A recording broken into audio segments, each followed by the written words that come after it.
तो एपिसोड की शुरुआत में हमें दिखाया जाता है कि जो हिमारी होती है वो सारा से पूछती है कि क्या याचिरो ने आज के लिए कुछ स्पेशल ट्रेनिंग की है, जिस पे सारा कहती है कि उसने आज के लिए ऐसा कुछ भी स्पेशल नहीं किया है। जो बात सुन के शिरुका कहती है कि लगता है वो तुम्हें काफी ज्यादा हल्के में ले रहे हैं, पर जो हिमारी होती है वो काफी ज्यादा सीरियस होती है। और फिर हमारा सीन प्रेजेंट में आता है जहाँ पे उन दोनों के बीच में मैच शुरू हो जाती है। तभी जो याचिरो होती है वो हिमारी से कहती है कि तुम मेरे सामने एक सेकंड भी नहीं टिक पाओगी, पर तभी जो युकी होता है वो उसके ऊपर अटक देता है। जो चीज देखे वो काफी हैरान रहती है, पर तभी वो गोल्डन आवर का इस्तेमाल करके टाइम को पीछे कर देती है और उस टाइम पे लेकर रहती है जहाँ पे उनका मैच शुरू हुआ था।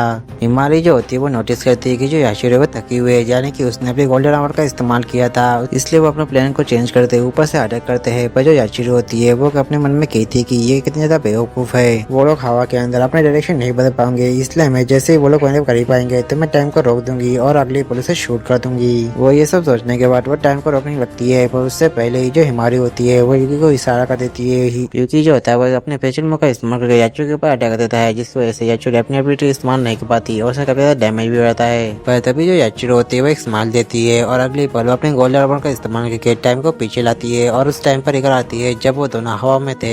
याचिरो जो होती है वो अपने मन में कहती है कि इस बार मैं अपने टाइम को जल्दी रोकूंगी और इस बार मैं उनको शूट जरूर करूंगी। और जैसे ही वो अपने टाइम को रोकती है तो वो नोटिस करती है कि वो दोनों उसके सामने नहीं होते। वो देखती है कि वो दोनों उससे रेचे काफी दूर होते हैं। याचिरो जो होती है उसके पास जाने लगती है, पर उसी बीच उसकी एबिलिटी की टाइम पूरी हो जाती है, जिसकी वजह से टाइम जो होता है वो फ्री हो जाता है। तभी जो हिमारी होती है वो याचिरो को अपने पास आते हुए देख युकी को अपने प्लान के अकॉर्डिंग जाने के लिए कहती है। युकी जो होता है वो याचिरो के गोल गोल घूमने लगता है। युकी जो होता है वो अपने मन में कहता है कि हिमारी का जो अल्टीमेट गोल था कि वो कैप्टन की तरह एक हीरो बने, तो मैं इसमें उसकी जरूरत मदद करूंगा। ऐसा सोचने के बाद वो अपनी स्पीड को और ज्यादा बढ़ा देता है और वहीं पर हमें दिखाया जाता है कि जो नाई और शिरुका होती है उन दोनों को शेयर कर रही होती है। पर जो उज्जैन होती है वो नोटिस करती है कि उन दोनों के बीच में काफी ज्यादा नजदीकियां बढ़ चुके हैं। पर तभी हमें देखने को मिलता है कि जो युकी होता है वो याचिरो के ऊपर अटैक करने वाला होता है कि उससे पहले याचिरो जो होता है उसके ऊपर एम कर देती है। पर सही टाइम पे जो हिमारी होती है वो युकी के चेन खींच के उसे हवा में लेके जाती है, जहाँ पे वो युकी उसके ऊपर अटैक कर देता है। पर जो याचिरो होती है वो इस चीज को डॉज कर लेती है। तभी हमें टेंका और सहारा को दिखाया जाता है, जहाँ पे जो टेंका होती है वो कह रही होती है कि मैंने जैसा सोचा था उससे ये लड़का काफी ज्यादा अलग है। पर तभी जो हिमारी होती है वो अपने मन में कह रही होती है कि युकी जो है वो मेरे लिए काफी ज्यादा मेहनत कर रहा है, पर मैंने उसके साथ काफी ज्यादा बुरा बर्ताव किया था, तो मैच खत्म होने के बाद मैं उसे माफी जरूर मांगूंगी। उसके बाद वो गोल्डन आवर के बारे में बताने लगती है कि याचिरो जो है वो इस एबिलिटी का इस्तेमाल बार बार नहीं कर सकती और जब वो एक अजीब सा पोज करेगी तभी हमारे पास मौका होगा उसके ऊपर अटैक करने का या फिर एस्केप करने का। और इसके अलावा वो टाइम को सिर्फ 5 सेकंड के लिए ही रोक सकती है। पर अगर इसी बीच अगर वो थकी हुई दिखे तो उससे हमें पता चल जाएगा कि उसने टाइम को रिवर्स किया है, तो हमें उसी वक्त अपने स्ट्रेटजी को बदलना है और हम लोग ऐसे ही करके उसे थकाएंगे और उसे हरा देंगे। पर जो याचिरो होती है उसे हिमारी की इस प्लान के बारे में अंदाजा होता है, इसलिए वो एक स्पेशल मूव इस्तेमाल करने लगती है और इस चीज को देख के हिमारी जो होती है वो समझ जाती है कि वो कुछ खतरनाक करने वाली है। तभी जो याचिरो होती है वो प्राइम टाइम का इस्तेमाल करती है, जिससे जो टाइम होता है वो 5 सेकंड की जगह 35 सेकंड के लिए रुक जाता है। और इतने में जो याचिरो होती है वो उन दोनों के काफी करीब आ जाती है और उनके ऊपर फायर कर देती है और जैसे ही वो टाइम को स्टार्ट कर देती है उन दोनों को काफी ज्यादा डैमेज होता है, जिसकी वजह से वो दोनों काफी ज्यादा घायल रहते हैं और वो दोनों समझ नहीं पाते क्या हुआ क्या। तभी जो याचिरो होती है वो बताते हैं कि ये इसकी पावर प्राइम टाइम है, जिसमें वो 10 सेकंड का टाइम रोक सकती है। हालांकि इसे इस्तेमाल करने में गोल्डन आवर से ज्यादा टाइम लगता है, पर फिर भी इससे क्या फर्क पड़ता है क्योंकि तुम आप हारने वाली हो।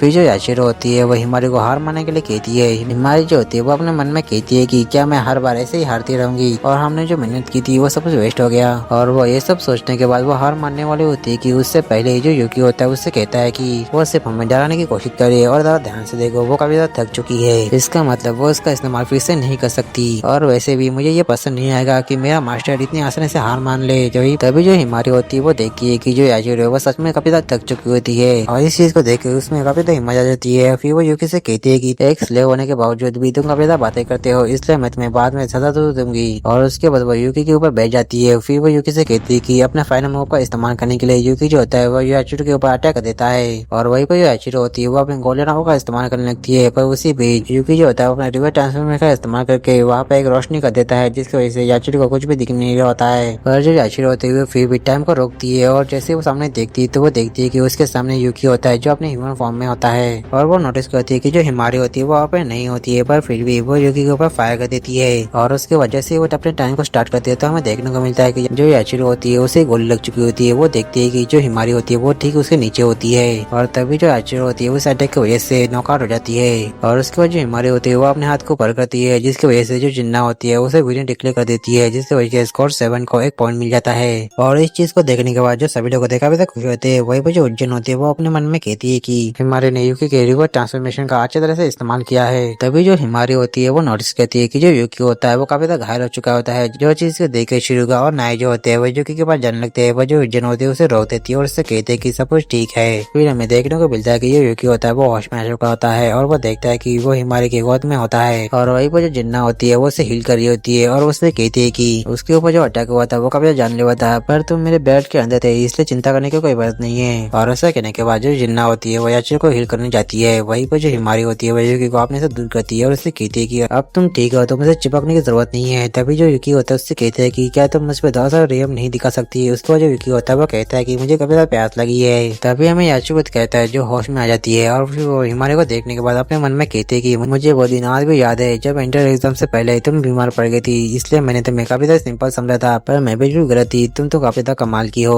तभी जो हिमारी होती है उसे भी प्यास लग रही होती है, इसलिए वो यूकी के साथ जाने लगती है। तभी जो याचिरो होती है वो हिमारी को रोकती है और उससे कहती है कि मैं ये जरूर मानती हूँ कि तुम काफी ज्यादा स्ट्रॉन्ग हो चुकी हो, इसलिए मैं तुम्हारा इतना तो कर सकती हूँ कि मैं तुम्हारे साथ अच्छे से पेश आऊँ। फिर वो आगे उससे कहते हैं कि अब तुम आसुना फैमिली को ज्वाइन कर सकती है तो फिर चलो मेरे साथ घर चलते हैं। जिस पे जो हिमारी होती है उससे कहती है कि मेरे लिए स्कॉट 7 अब मेरे लिए घर है, इसलिए मैं अब तुम्हारे साथ नहीं आ सकती। ये बात सुनकर जो याशिरो होती है वो शौक करती है। उसके बाद जो हिमारी होती है वो यूकी की सदवा से चली जाती है। तभी जो टेंका और सहारा होती है वो याशिरो के पास आती है और उसे कहती है कि तुम चिंता मत करो, वो उसका प्यार दिखाने का एक तरीका है। उसके बाद हमें हिमारी को दिखाया जाता है जो पानी पी रही होती है। वहीं पर जो यूकी होता है उसे भी प्यास लग रही होती है, इसलिए वो भी पानी लेने लगता है, पर तभी जो हिमारी होती है उसे रोक देती है। फिर वो उसे माउथ माउथ पानी पिलाने लगती है। जो चीज देखे यूकी जो होता है वो काफी ब्लश करने लगता है। फिर वो उससे कहता है कि क्या ये इसका इनाम है, जिसपे हिमारी कहती है कि लगता है वो सब कुछ शुरू हो रहा है। फिर हमें टेंका और याचिरो को दिखाया जाता है जहाँ पे याचिरो जो होती है वो अपने कपड़े बदल रही होती है। तभी जो टेंका होती है वो याचिरो से कहती है कि उस लड़के को पता था बैरल के अंदर हम लोग हील हो सकते हैं, पर फिर भी उसने अपने पूरी पावर का इस्तेमाल नहीं किया, और ये इसलिए था कि अगर वो अपने पूरी पावर का इस्तेमाल करता तो मुसीबत मारी जाती।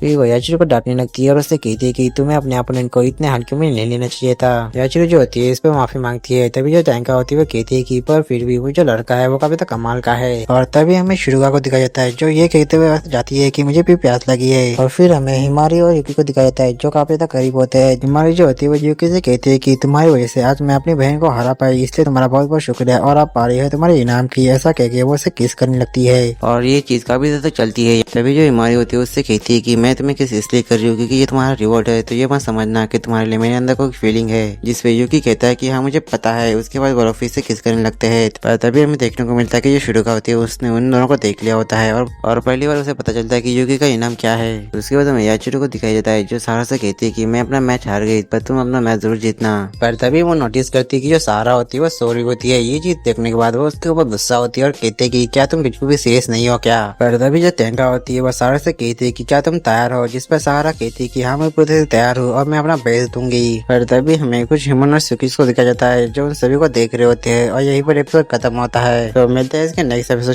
तब तक के लिए आप सभी को सायोनारा।